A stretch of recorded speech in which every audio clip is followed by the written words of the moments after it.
So right out of high school, I actually went to engineering school.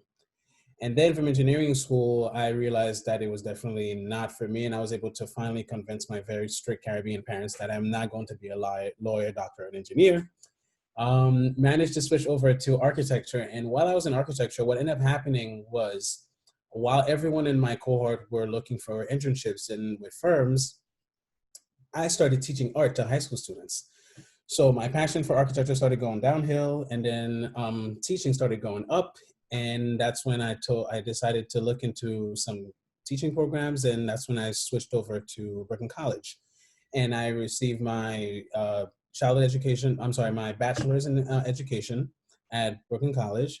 And then while I was there is when I found out when it comes to the logistics and the restrictions, I'm sorry, requirements for your teaching license, that you had to obtain a master's degree within 5 years of obtaining your license.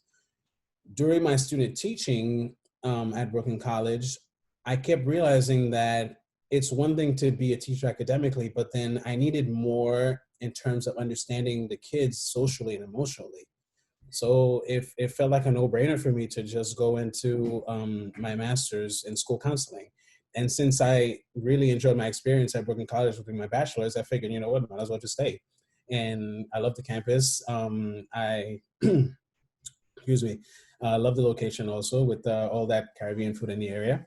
And it was, so I'm glad I made that switch there to school counseling. And then from there, I was able to actually one of the schools that I did the student teaching in, they were able to network me with another principal where I became a substitute teacher there, and then was able to be to get a job with the DOE. Make sure to check out the My Career tab on the BC Navigator app, where you can track your career progress based on the amount of credits you've earned, stay updated on upcoming events from the Magner Center, and watch our videos for insight and advice on your career field.